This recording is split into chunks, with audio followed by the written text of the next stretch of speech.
selamat pagi pemirsa di Kota Medan, Riau, Palembang, dan daerah lain di Sumatera. Selama 30 menit ke depan, kami akan mengabarkan informasi menarik dari wilayah Sumatera dan sekitarnya bersama saya Jasmine Rahmadi. Inilah kabar Sumatera.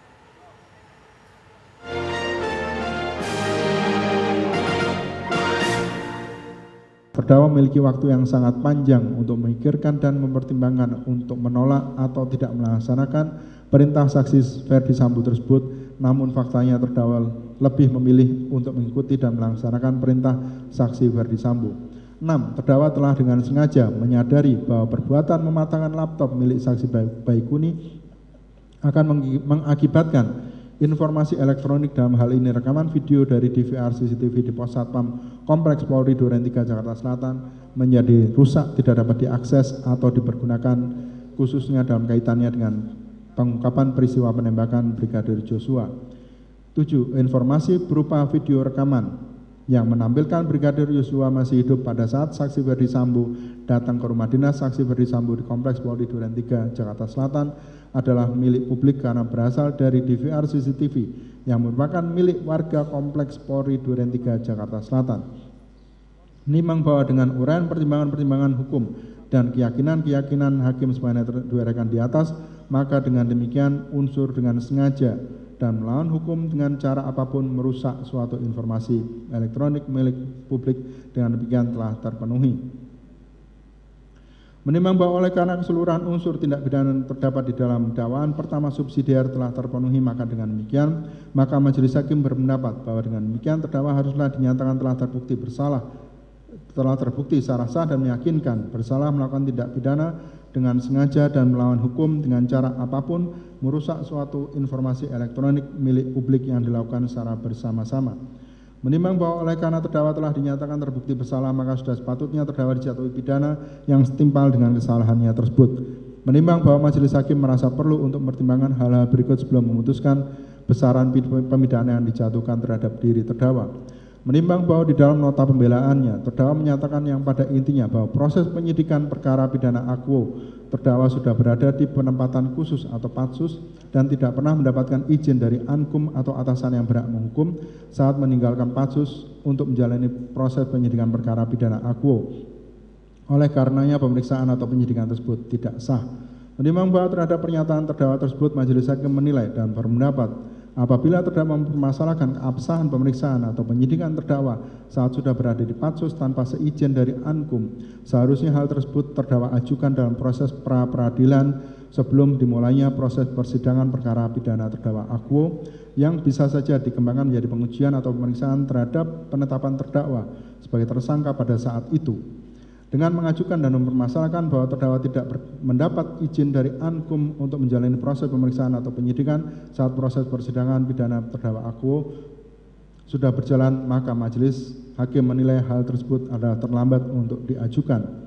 Menimbang bahwa dengan pertimbangan tersebut, maka majelis hakim berpendapat untuk tidak perlu lagi mempertimbangkan lebih lanjut perihal ketiadaan izin dari ankum terhadap terdakwa saat berada di patsus. Menimbang bahwa berdasarkan pertimbangan-pertimbangan tersebut, majelis hakim memeriksa perkara ini menyatakan tidak sependapat dengan besarnya tuntutan pidana dalam surat tuntutan penuntut umum dan akan menjatuhkan sendiri besarnya pidana bagi terdakwa sebagaimana yang tercantum dalam amar putusan di bawah ini. Menimbang bahwa majelis hakim juga menilai dan berpendapat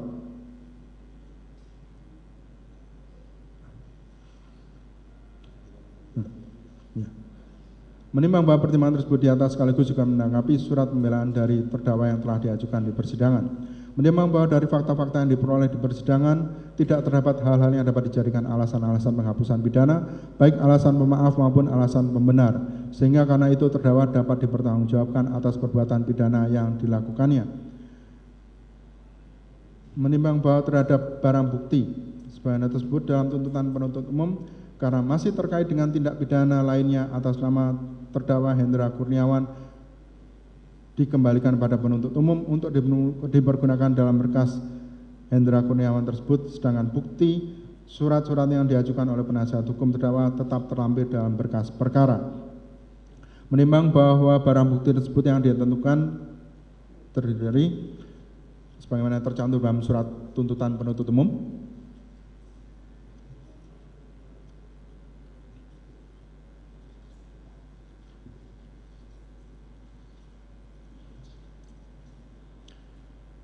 Menimbang bahwa oleh karena terdakwa di dalam proses penyidikan, penuntutan, dan persidangan dilakukan penangkapan dan penahanan, maka masa penangkapan dan penahanan yang telah dan sedang dijalani terdakwa dikurangkan seluruhnya dari pidana yang dijatuhkan.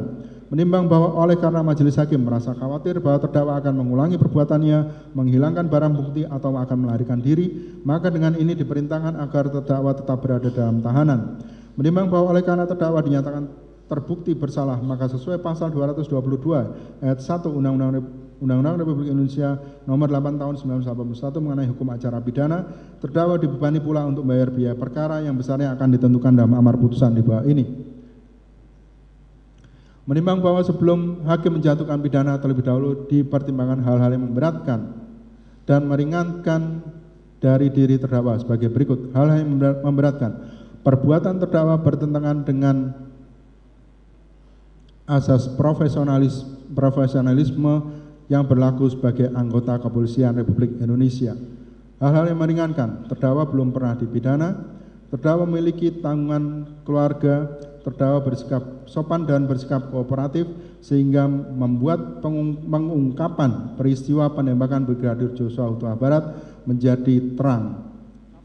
Menimbang bahwa berdasarkan pertimbangan-pertimbangan tersebut di atas, maka pidana dijatuhkan bagi terdakwa di bawah ini dipandang telah cukup memenuhi rasa keadilan dan setimpal dengan kadar perbuatan terdakwa.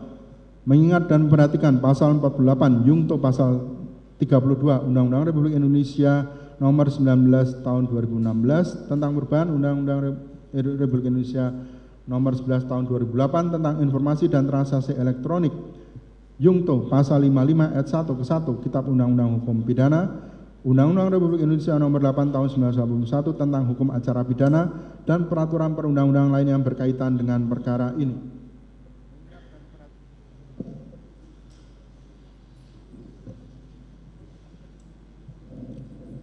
Mengadili, menyatakan terdakwa Arif Rahman Arifin SIK MH tidak terbukti secara sah dan meyakinkan bersalah melakukan tindak pidana dalam dakwaan pertama primer. Membebaskan terdakwa Arif Rahman Arifin SIK MH oleh karena itu dari dakwaan pertama primer tersebut. Menyatakan terdakwa Arif Rahman Arifin SIK MH terbukti secara sah dan meyakinkan bersalah melakukan tindak pidana dengan sengaja dan melawan hukum dengan cara apapun merusak suatu informasi elektronik milik publik yang dilakukan secara bersama-sama. Menjatuhkan pidana kepada terdakwa oleh karena itu dengan pidana penjara selama 10 bulan dan pidana denda sebesar 10 juta rupiah dengan ketentuan apabila pidana denda tersebut tidak dibayar maka diganti dengan pidana kurungan selama 3 bulan. Menyatakan masa penangkapan dan penahanan yang telah dijalani terdakwa dikurangkan seluruhnya dari pidana yang dijatuhkan tersebut, memerintahkan terdakwa tetap berada dalam tahanan, memerintahkan barang bukti yang keseluruhannya ada 49 item dikembalikan kepada penuntut umum untuk dijadikan bukti dalam perkara Hendra Kurniawan, dan barang bukti yang diajukan oleh penasihat hukum terdakwa tetap terlampir dalam berkas perkara.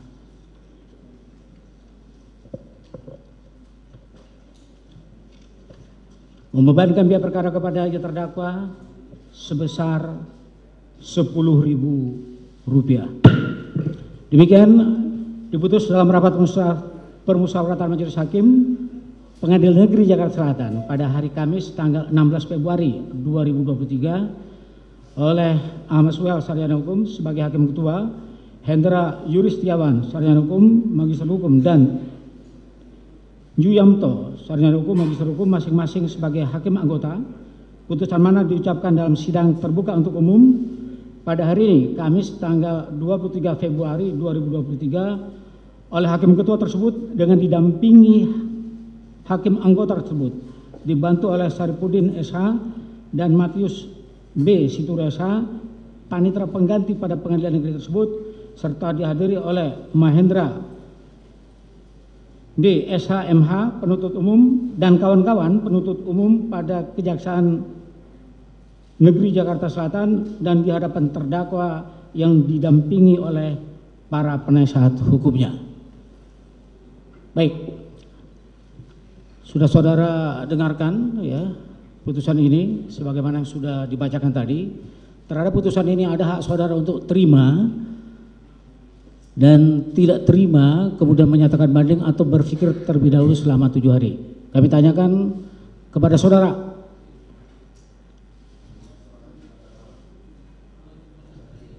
Begitu ya. Baik, penuntut umum. Kami menunggu reaksi dan kami pikir-pikir status sikap dari jaksa penuntut umum. Ya, oke. Kami akan berdiskusi dengan terdakwa dan kami akan pikir-pikir selama waktu untuk mengajukan. Baik, gunakan waktu berpikir ya, lewat dari 7 hari maka putusan ini dianggap telah berkekuatan tetap ya. Dengan dibacakannya putusan ini maka perkara ini berakhir karena diputus sidang dinyatakan selesai. Pemirsa, kami akan hadir dengan sejumlah kabar lainnya usai jeda.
Yang ingin kami tanyakan, Yang Mulia, ini narasi percakapan saudara dengan saudara Linda itu berdasarkan ingatan saudara atau memang sudah disiapkan oleh pemeriksa seperti ini? Saudara tadi kan banyak lupa, bulan-bulan lupa, tanggal-tanggal lupa, peristiwa lupa, tetapi giliran chat, saudara ingat ini. Saya tidak ingat titik koma dari chat yang saya tulis 4 bulan yang lalu kepada seseorang. Terdakwa, suaranya pelankan. Baik, Yang Mulia, terima kasih. Saya ingat. Saya tidak ingat apa yang saya tulis bahkan seminggu yang lalu kepada seseorang. Ini saudara tanggal Agustus saudara ingat. Di sisi lain saudara banyak lupa tanggal-tanggal, bulan-bulan, angka-angka. Ini saudara berdasarkan ingatan saudara atau sudah disiapkan begini, saudara tinggal tanda tangan? Memang ingatan saya, Pak. Ingatan saya, Pak. Terima kasih. Ingatannya, itu jawabannya. Terima kasih, Yang Mulia. Pada berita acara saudara tadi, poin 38,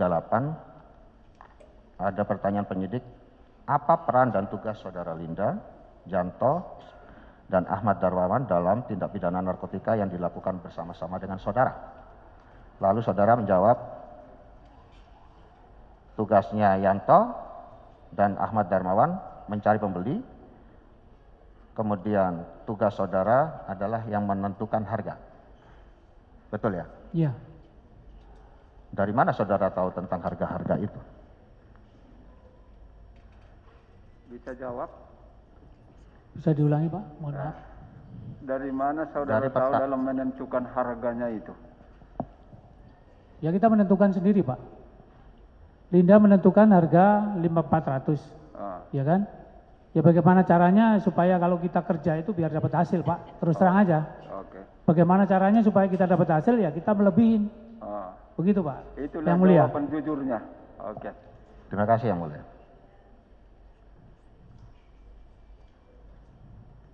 Apakah saudara pernah sebelumnya bertransaksi dengan jenderal? Kok bisa saudara menandakan kalau kata Linda itu ini milik jenderal pasti aman? Sudah dia jawab tadi, baru sekali ini katanya. Ya betul. Kalau ada yang lain silakan diusut. Yang diterangkan baru sekali ini. Begitu tadi betul, kan? Yang Mulia. Oke, yang lain. Terima Jadi kasih. belum Yang pernah dengan siapapun termasuk sama jenderal, bos itu keterangan dia enggak. Terima kasih Yang Mulia. Lanjut. Pada BAP saudara poin 40, saudara mengatakan atas pertanyaan penyidik, apa yang membuat saudara memperjualbelikan sabu dari Linda sedangkan saudara adalah anggota Polri? Saudara menjawab, saya memperjualbelikan sabu karena masalah ekonomi. Dan saya terpengaruh oleh Linda yang membujuk saya bahwa sabu tersebut dijual aman karena milik seorang jenderal. Sesungguhnya motifnya ekonomi atau karena ada nama jenderal? Ya ekonomi juga karena aman punya jenderal. Begitu Pak? Di mana-mana Pak orang jualan sabu itu Pak karena faktor ekonomi. Ya. Ya, itu Pak ya. Ya betul Pak. Jadi jangan kait-kaitan nama jenderal padahal tidak ada di situ Pak. Berikutnya,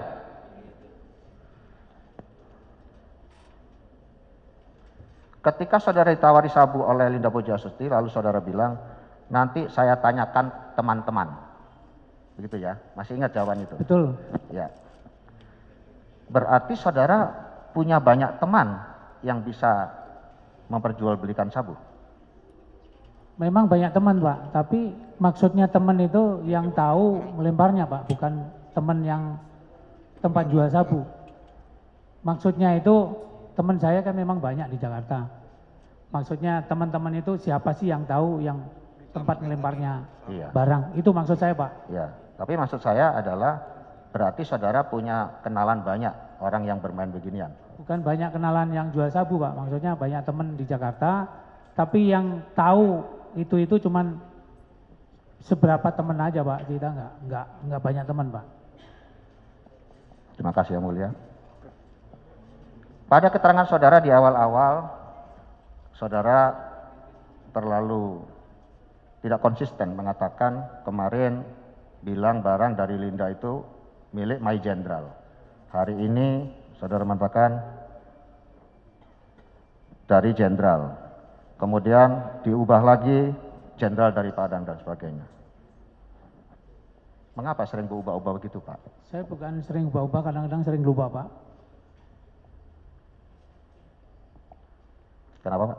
Bukan diubah-ubah Pak, memang saya sering lupa Pak. Oh lupa. Ya.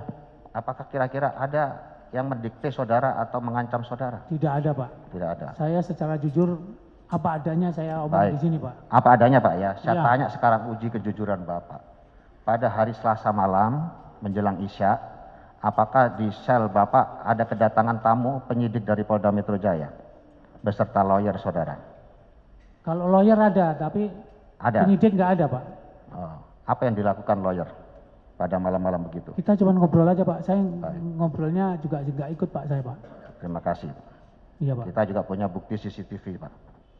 Saya nggak ikut ngobrol Pak. Cuman saya mondar-mandir aja. Tapi saudara merasa dimarahin oleh seseorang? Kalau dimarahin nggak ada itu Pak. Ada yang merasa dimarahin seseorang Pak? Nggak ada Pak. Terima kasih. Keterangan saksi bahwa sabu 1 kg laku 500 juta. Kemudian saudara berikan kepada Yanto 20 juta, kepada Linda 410, dan saudara sendiri memperoleh keuntungan 70 juta. Siapa yang mengatur pembagian? Linda dapat 410, Yanto 20, dan saudara 70. Saya Pak. Terima kasih. Pertanyaan kedua, apakah dalam pembagian keuntungan tersebut ada peran saya sebagai terdakwa saat ini? Tidak ada Pak. Terima kasih. Kalau tidak ada, dan saudara yakini tidak tahu atau tidak ada, mengapa kemarin saudara mengatakan bahwa uang itu oleh Linda mungkin ditransfer kepada yang punya barang? Baik, saya ambil alih. Pemeriksaan di perkara lain tidak bisa menjadi kesimpulan dalam perkara yang sedang berlangsung. Begitu Pak ya. Nanti Terima kita kasih. dengar dari mana-mana, kita pertimbangkan, saya tidak boleh. Ini kita sepanjang dari berkas, saya ulangi sekali lagi, panduan kita adalah dakwaan yang dibuat penuntut umum, baik bagi penuntut umum, penasihat hukum, baik terhadap majelis. Nggak bisa kita banding-bandingkan untuk yang lain. Pertanyaan yang lain, silakan.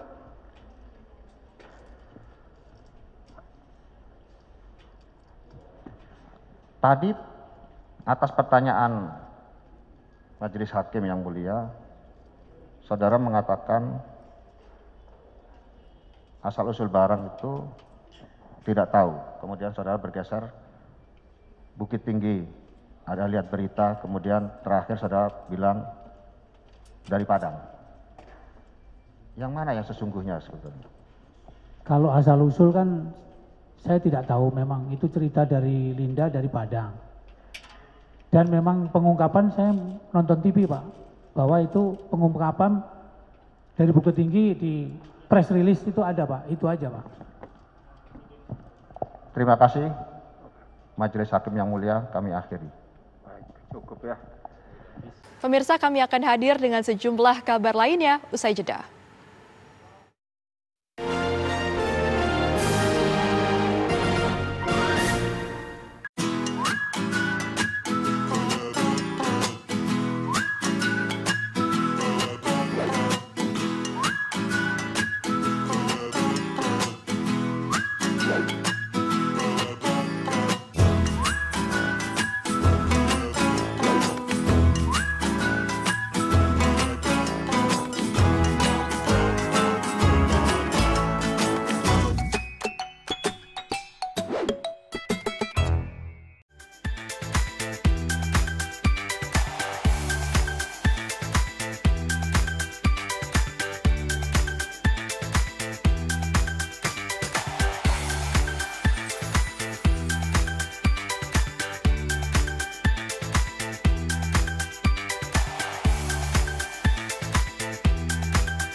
Bang, ini duriannya yang rasanya pahit atau manis nih?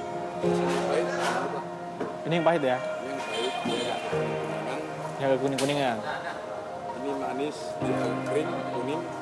Oke, berarti ini ada dua varian yang pahit dan manis. Oke, ya halo pemirsa, hari ini saya sedang berburu kuliner khas Medan, apalagi kalau bukan buah durian. Nah, di Medan ini ada banyak sekali varian rasa durian, ada yang jenis pahit, manis, dan berbagai macam. Nah, saat ini saya sedang berada di salah satu kedai durian yang memang cukup terkenal di kota Medan, yaitu Durian Ucok. Nah, di depan saya ini pemirsa, sudah ada dua jenis durian yang katanya sih ini rasanya manis dengan tekstur yang sedikit kering. Dan ini adalah durian dengan rasa pahit yang memang ini lebih digandrungi di kota Medan dengan warnanya sedikit kekuning-kuningan. Nah, seperti apa kira-kira rasanya? Langsung aja saya mau cobain.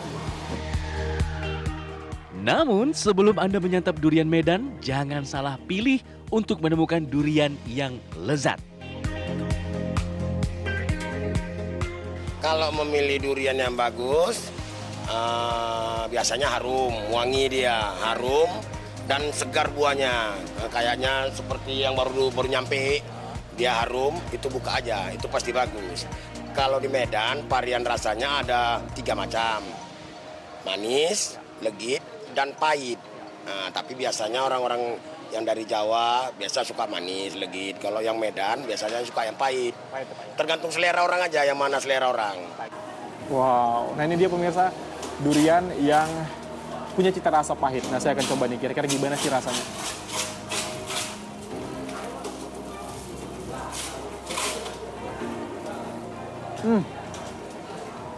Ini teksturnya legit pemirsa. Rasanya juga memang nggak begitu pahit, tapi memang ada sedikit rasa manis dan pahit. Jadi tercampur manis dan pahit maksud saya. Jadi ini memang lezat sekali. Untuk satu buah durian dibanderol dengan harga bervariasi, mulai dari Rp50.000 hingga Rp100.000 per buahnya, tergantung ukuran dan kualitas. Kebetulan suka, karena kan durian ini khas dari Medan, Bang. karena rasanya manis dan enak. Sekitar 5 kali. Ya, sering. Kebetulan ini saya bawa teman dari Batam, dia baru nyampe di Medan. Karena terkenal akan kelezatannya, dalam sehari kedai durian Ucok menghabiskan hingga 1.500 buah durian.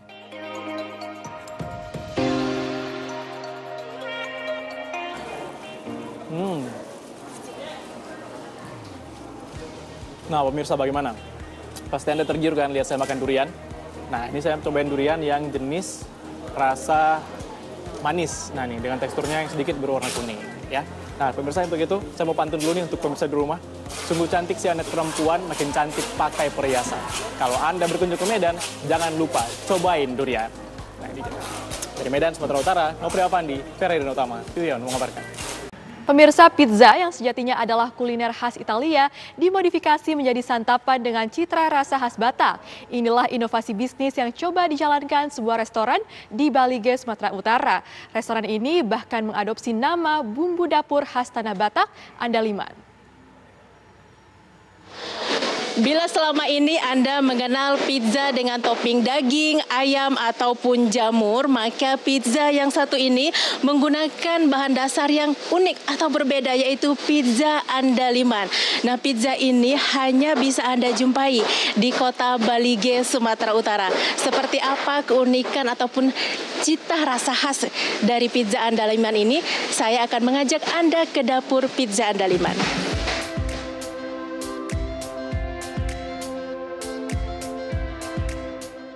Restoran Pizza Andaliman berdiri sejak 2015 di kota Balige, Sumatera Utara. Dari namanya saja, restoran ini mengandalkan citra rasa lokal. Karena andaliman adalah bumbu dapur sejenis merica khas tanah Batak. Inilah kalau biji andaliman ini langsung yang dipetik dari pohonnya. Jadi kalau orang Batak itu biasa buat sambal, hanya ini dengan cabai pun, Mbak misalnya makan apapun, ditambah perasan. Hanya ini saja luar biasa, perasan jeruk, apapun. Tapi sambal mentah, cabai rawit dengan ini sudah enak. Nah, ini di kulitnya ada teman saya yang memang meneliti ini dari ITB, bahwa dia ada di kandungan yang seperti atsiri yang membuat, mungkin ini juga salah satu membuat orang Batak sangat pemberani. Jadi di kulit itu membuat seperti ada energi yang membuat kita seperti itu ya. Saya sampai bilang ini andaliman, ini andalkan iman. Jadi orang Batak mungkin salah satu yang membuat orang Batak itu berani-berani mungkin. Nah, ini kita buat di toppingnya nih.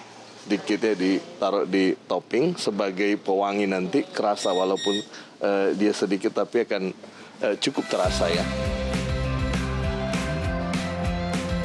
Tak hanya itu, andaliman konten lokal lainnya juga ada di topping pizza.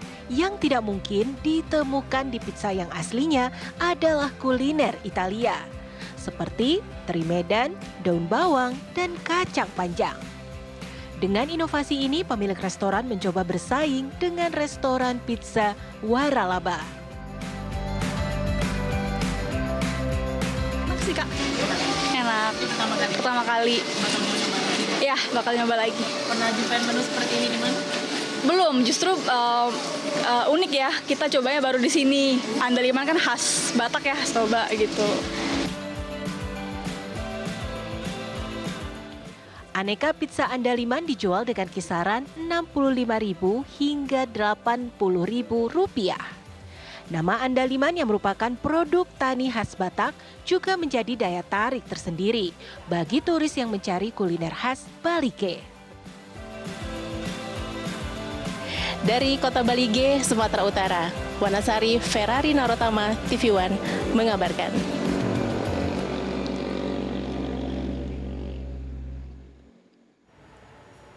Demikian kabar Sumatera hari ini pemirsa, saya Jasmine Rahmadi, mewakili kru yang bertugas, pamit undur diri, terima kasih dan sampai jumpa.